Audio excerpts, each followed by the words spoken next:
क्योंकि आपने बच्चे को साउंड सिखा दिए। अब टीचर एक क्लास के अंदर 40 स्टूडेंट्स हैं या 30 स्टूडेंट्स हैं, तो उसे इंडिविजुअली कैसे पता होगा कि मेरे इस बच्चे को इतने साउंड्स आते हैं, ये इतने टेंजिबल नॉन टेंजिबल वर्ड्स आते हैं और बाकी नहीं आते। ये चीज इवेल्युएट करना बहुत जरूरी है। मेजॉरिटी टीचर्स क्या करती हैं, वो देख लेती हैं कि उन्होंने 1 वीक 2 वीक या 1 मंथ 2 मंथ्स करवा लिया, उसके बाद वो सबको एक्सीलेंट दे देती हैं, चाहे बच्चे को एग्जैक्ट आता हो या ना आता हो। ABCD के छोटे छोटे से लेटर्स कटिंग करके रखना है, छोटी छोटी सी स्ट्रिप्स, ठीक है। 6A 6B 6C। अब क्या है, वो मल्टीपल पजल है। अब बच्चा क्या कर रहा है, राइटिंग विदाउट राइटिंग कर रहा है। फॉक्स की स्पेलिंग निकला, बिगनिंग साउंड क्या आ रहा है, फॉक्स। अब वो क्या करेगा, उठा के रख देगा, ox fox ox fox fox fox, ending sound.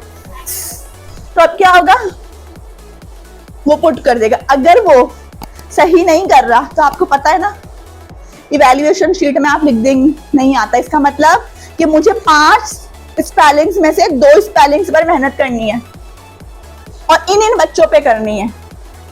हम इन इवैल्यूएशन शीट से एवरेज बच्चों को अलग करते हैं। और एक ट्रेनर के लिए सबसे बड़ा चैलेंज उसका बिलो एवरेज बच्चे को एक्सीलेंट बनाना है। एक्सीलेंट तो पहले ही एक्सीलेंट है ना, आपने क्या किया, गुड भी एक्सीलेंट हो जाता है थोड़ी सी मेहनत करके। प्रॉब्लम कहाँ आती है, बिलो एवरेज में। उन बच्चों को कभी पुशअप मिलता ही नहीं है, जिसकी वजह से वो हमेशा ही वीक रह जाते हैं, हमेशा ही सेल्फ कॉन्फिडेंस में कम रहते। तो आपका चैलेंज उनको इंप्रूवमेंट में लाना है। तो हम ज्यादातर फोकस उन पे करते हैं, हम चीजें प्लान उनके हिसाब से करते हैं, उन्हें बार बार अप्रिशिएट करते हैं, उन्हें बार बार स्टेज पे लेकर आते हैं, क्योंकि वो बच्चे ऑलरेडी बैकग्राउंड से बहुत ज्यादा जो है सेंसिटिव होते हैं, डिप्रेस्ड होते हैं, और बच्चे ना अपनी चीजें एक्सप्रेस नहीं कर पाते। घर में पेरेंट्स का प्रॉब्लम चल रहा है, बच्चा सुन रहा है प्रॉब्लम में, मगर वो कभी भी नहीं बोलेगा, उसको पता ही नहीं है हाउ टू रिएक्ट, ठीक है। तो ये चीजें हमें रेकग्नाइज करना, उससे पूछना हमारा हल नहीं है, उसको फील फ्री करना हमारा हल है, ठीक है जी। तो ये एक एक्सरसाइज है, राइटिंग स्टार्ट करवाते हैं, पेंसिल होल्डिंग। तो उसके लिए हम बच्चों को कुछ पैटर्न सिखाते हैं जो कि उनकी हेल्प करे फॉर्मेशन बनाने के लिए। तो हमारे पास यहाँ पर सिलेक्टिव कुछ पैटर्न्स हैं, जैसे कि सबसे पहले जो हमारा पैटर्न यूज होता है वो हमारा यूज होता है स्ट्रेट लाइन पैटर्न, ठीक है, ठीक है। इस पर सीजर्स बनी हुई है, इसको सीजर्स में भी यूज किया जाता है, ठीक है ना। हमने स्ट्रेट पैटर्न, आप जरूरी नहीं है आप इसको ऐसे ही बनाएं, आप क्लाउड बना के भी रेन ड्रॉप्स बना सकती हैं। स्ट्रेट लाइंस होने चाहिए। और बच्चों को करवाने का तरीकेकार ये भी होता है कि आपने एक पेपर पर बनाया और जिपर शीट्स होती हैं, आप उसके अंदर रख लें, मार्कर से करवा लें, आप लैमिनेट करवा लें। आप क्या करते हैं, उसको कॉपी के अंदर करवाते हैं। अब बच्चे ने पेंसिल होल्डिंग ही सही नहीं सीखी, ठीक है, और उस पर आप उसको 2-3 दफा करवाने के बाद कहती है हमने पैटर्न करवा लिया, फिर भी बच्चा राइटिंग,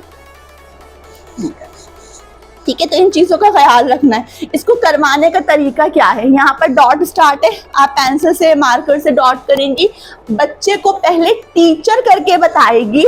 सपोज यहाँ पर से मैं शुरू कर रही हूँ, dot to dot, dot to dot, dot to dot, dot to dot, dot to dot, dot to dot, dot oh rabid, dot to dot stop.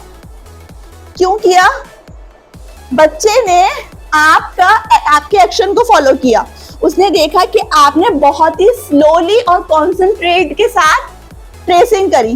Teachers क्या करती हैं, पहले दिखाती नहीं डेमो, जब आप स्लो मोशन में उसको एक्शन ही नहीं बता रही करना, तो वो क्या करेगा, धड़ धड़ धड़ धड़, कहां से लाइन कॉन्सेप्ट प्रॉपर कर देगा, वो कर ही नहीं सकता, क्योंकि आपने उसको कॉन्सेंट्रेट लेवल ही नहीं बताया कि उसको कितनी देर तक दूसरे डॉट को मैच करना है। फिर आपने उसको बताया कि अगर खराब हो गया या बाहर चली गई लाइन तो उसको फौरन रेस करना है, ठीक है। तो ये चीजें, ये कॉन्सेप्ट बच्चे को देना है, वो बच्चा कभी ट्रेसिंग प्रॉपर कर ही नहीं सकता जब तक आप इस तरह से नहीं बताएंगे।